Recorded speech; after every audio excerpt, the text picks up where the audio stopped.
Well, this is the official identification card issued by the police department, the prefect of police in Paris in 1943.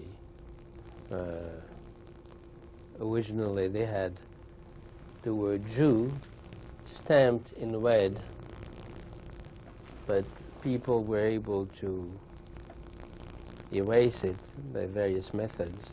So the new identity card were old with little holes that you could not erase that. You can see that. It would be very difficult to try to hide that. That was the new system which was established in 1943 to stamp the word Jew.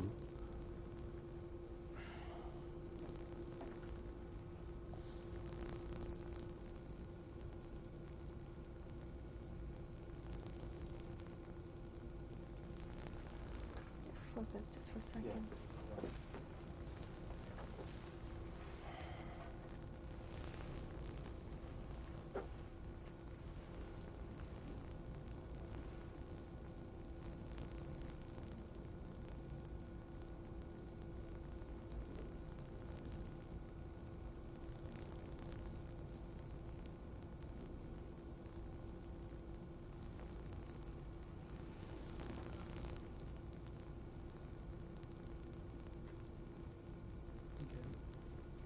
When I started to work for the Jewish community, after the arrest of my mother, I was issued this card from the Jewish community called UGIF, Union Générale des Israélites de France. It gave me, in principle, a certain amount of immunity of arrest, from arrest. Notice all the stamps, the German stamp from the headquarters, German headquarters in Paris, the stamp from the office of the High Commissioner for Jewish Affairs. That was the stamp of the Jewish community, and signed by the Vice President André Bohr, a well-known banker who later on was arrested and deported to Auschwitz with his wife and 4 children and never returned.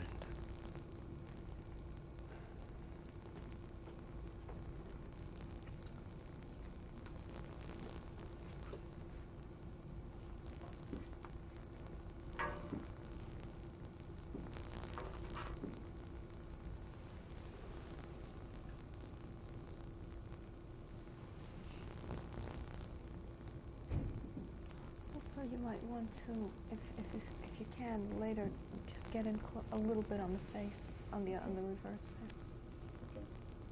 there. Okay.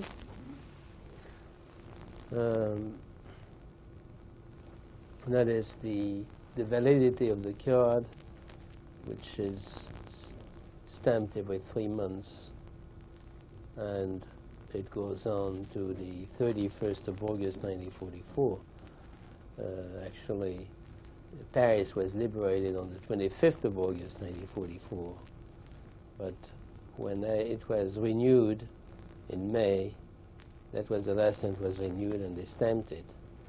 Now, when they asked, when I started to work for them, they asked me the name of my father and of my mother, so I gave my father's name Mathis and my mother's name Ita, who was still in Drancy, but then she was deported and they crossed out a name. So the only name left who received a certain amount of protection was my father,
But that's a snapshot of myself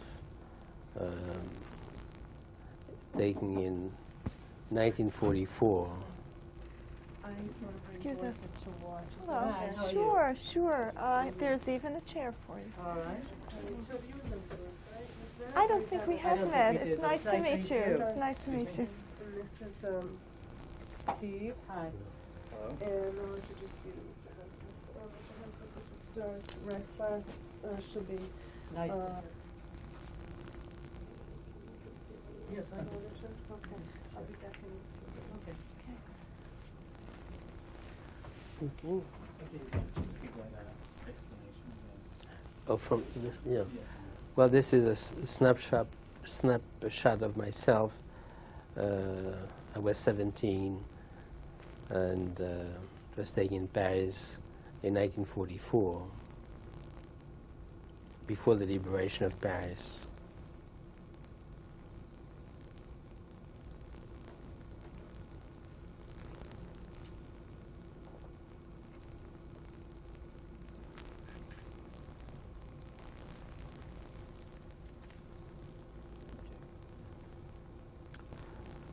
While I belonged to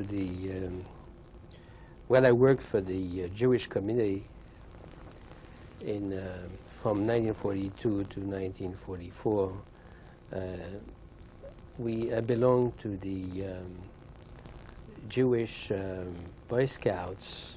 And there was a group which was formed within the Jewish committee, and we used to put up plays on weekends. The group was called the Companions of the Arch. Some of my friends worked with me in the Jewish committee, Jewish organization. I would like to draw the attention of this fellow, a very good friend of mine. His name was Albert Eskenazi, and he survived the war just like myself. He, after the war, we used to pal around for several months, and then he decided to join the army. He wanted to travel, and he lied to his mother. He told her that he was going to Germany, but indeed, instead, they sent him to Indochina, and he was killed in action a year later, at the age of 20. Steve, are any of the people cut off on the bottom by the ledge of the No, copy stand? that's how the Oh, that's the the photo photograph is cut. itself. Oh.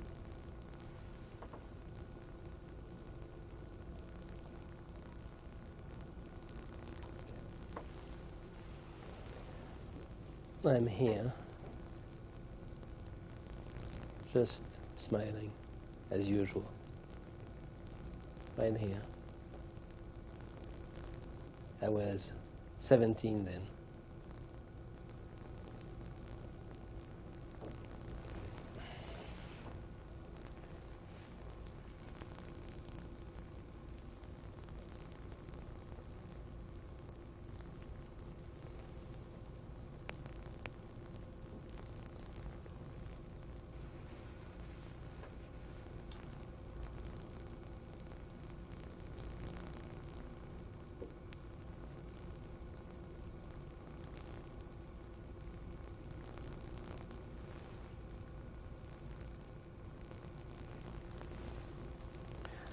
When Paris was liberated in August 1944,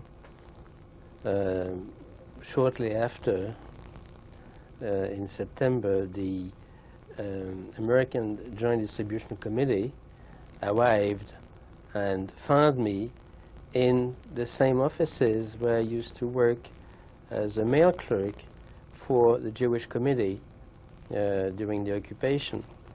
So they hired me on the spot, and I continued to be a mail clerk working for the American Joint Distribution Committee. I was the first employee in Paris, recruited by the American Joint Distribution Committee, by the very fact I was there. So this is a little card given by the post office, APO, the Army Post Office. The number was 887. That was the number of the Paris Army Post Office, and gave me authorization to deliver and to pick up mail. Something very, I can give a little story if I may, which is very strange. One day I went to deliver a piece of mail to Hotel Majestic. It was the headquarters, the American headquarters in Paris, and I had to see Major Nedick, who was affiliated with the American Joint Distribution Committee at the time. He was a chaplain, Chaplain Nedick. So I saw him and I gave him the whatever piece of mail. Several years later, when I was already in the States in 1950, I decided to go to Miami Beach by myself on vacation. And in the evening, while I was attending a pop concert, there was a man sitting next to me. And we started to exchange notes from the war. And I mentioned the fact that I had been in Paris and during the war, and at some point I dealt with someone by the name of Major Nedick, Chaplain Nedick, in the Hotel Majestic, and he said, "How do you do? I'm Major Nedick." He was Major Nedick that I had met several years before in the Hotel Majestic. It's quite a coincidence to meet somebody sitting next to you years later.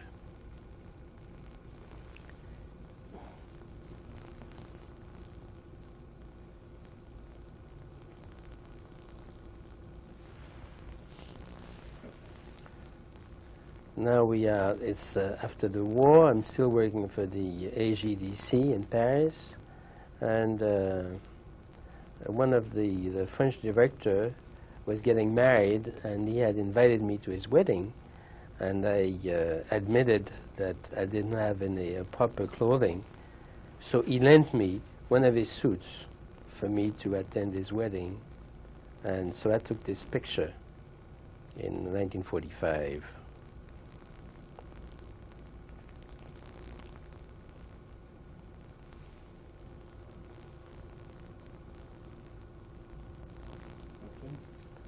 Now, this picture is a picture of myself with my father several days before my sailing from France to the United States in August 1946. And in the back of this picture, my father has inscribed, in remembrance of my son's departure, August 5th, 1946. Where was the picture taken? Do you In remember? Paris. I mean, specifically, do you remember? Well, it's a neighborhood Photoshop. I think it's gone. Everything has disappeared. We went down to a neighborhood, Rue de Ménilmontant. There was a photograph, and we took this picture just a few days before I sailed. Steve, would you be able to flip it over to get the inscription?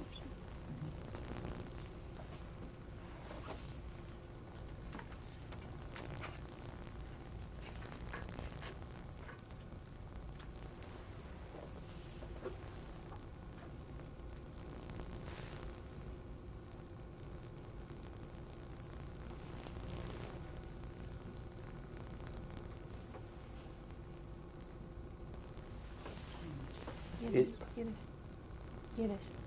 It says, you want me to... Okay. It says, Sim Andenking van mijn zoons opvaar, 5th August 1946, Paris.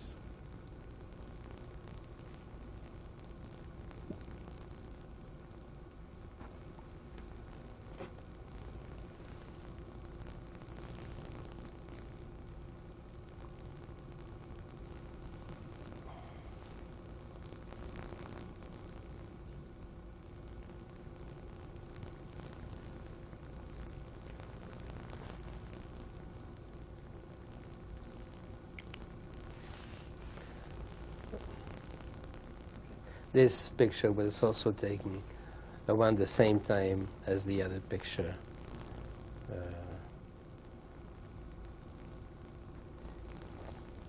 Just before sailing in 46.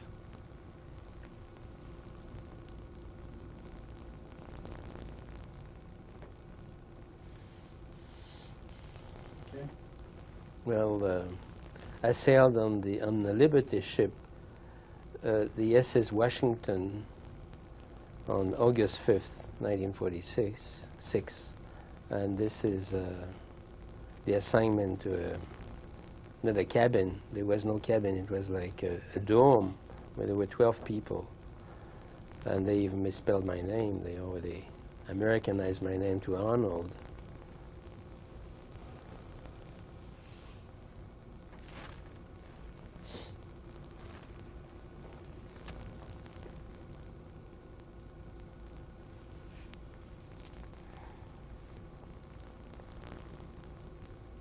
Okay.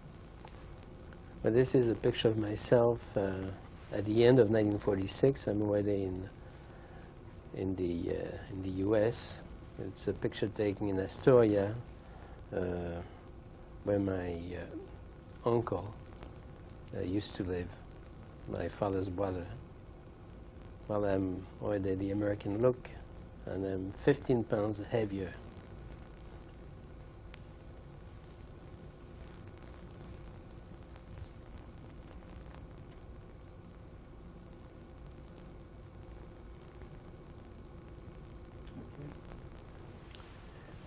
This is a ceremony that took place in the Jewish cemetery of Bagneux, outside of Paris, and it was promoted by the society to which my father belonged. Since 1926, he belonged to a society called the Friends of Paris, and you can see the monument. It says, in memory of its members and their families, victims of Nazism, 1940, 1945. This is my father here.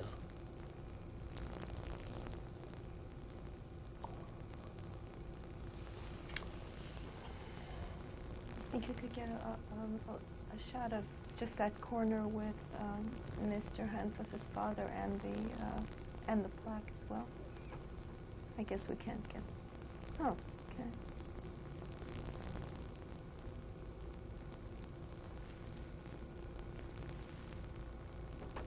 What is it? Is there more on top on the inscription? Oh. Well, there's in French, the Friends of Paris, and then there's the Jewish, the Yiddish inscription of this in memory of its members and of their families, victims of Nazism, 1940, 1945. Thank you. My father is buried right here at the. He died last year, and it was one of his wishes that he should lay in this grave, which is right there at the base of this monument, and he had his wish granted.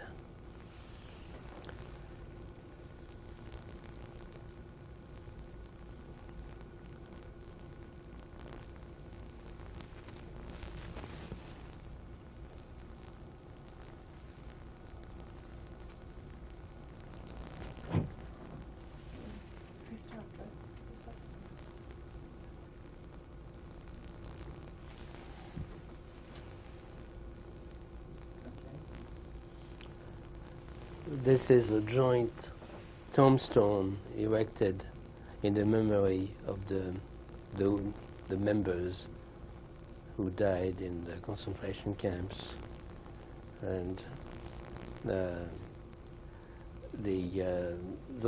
that tombstone is only for women. There's another one for men, but I only took the picture of where the name of my mother is inscribed. Here you can see the name of my mother, Mrs. Hanfus Ita. Now on top, although it's partially obscure, it says, in the death camps, never forget. Is this part of the other monument that we just saw? No, this is the monument. At the bottom, there's this. Okay, so it's. Yeah, it's part of I the. see. Yeah, it's part of this. Okay. This monument, and this is the bottom, I see. and the name of my mother is right here.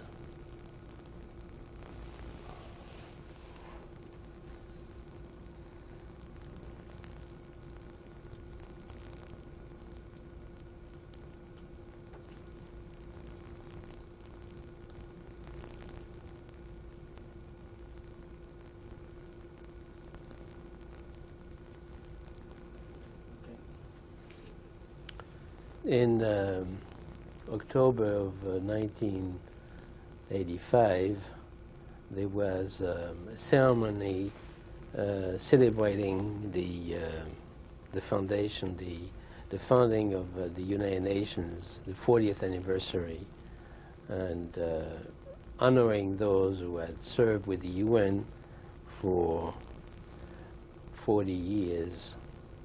I was one of them. And you see me here receiving an award and shaking hands with the Secretary General of the United Nations, Javier Pérez de Cuellar.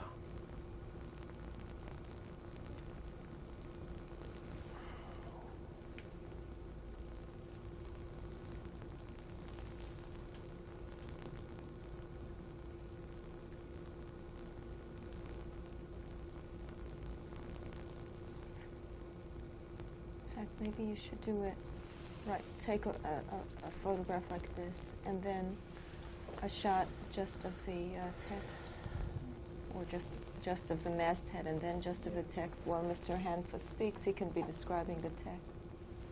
So we'll have it all on record. You want me to read the... Or you can just narrate it any Yeah, way okay, you wish. well, okay.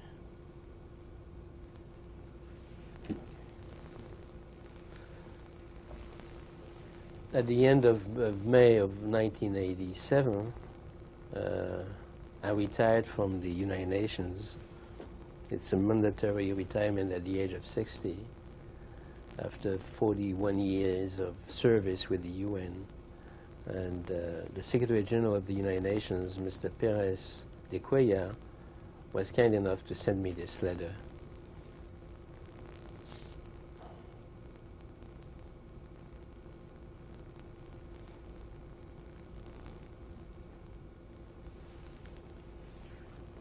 You got a shot of the whole thing also, right? Mhm. Okay.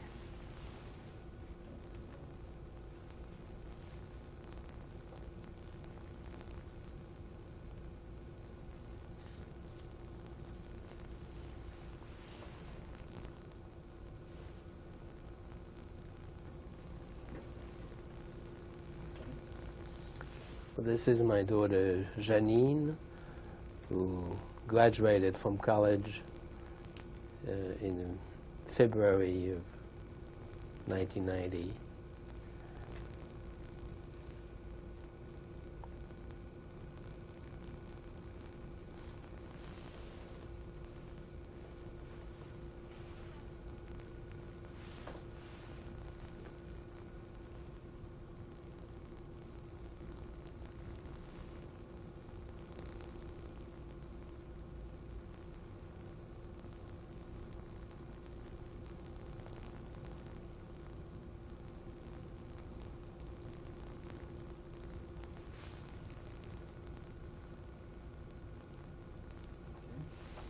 my daughter Janine at home during graduation time from college.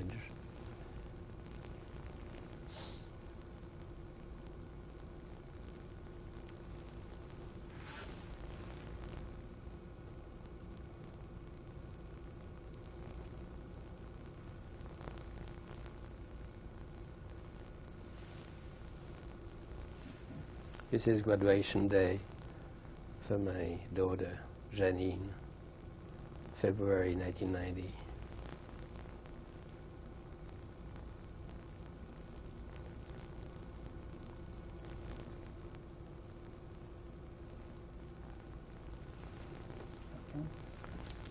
That's graduation day with my wife and my daughter, Janine, at my side. February 1990. It was a ceremony at Lincoln Center.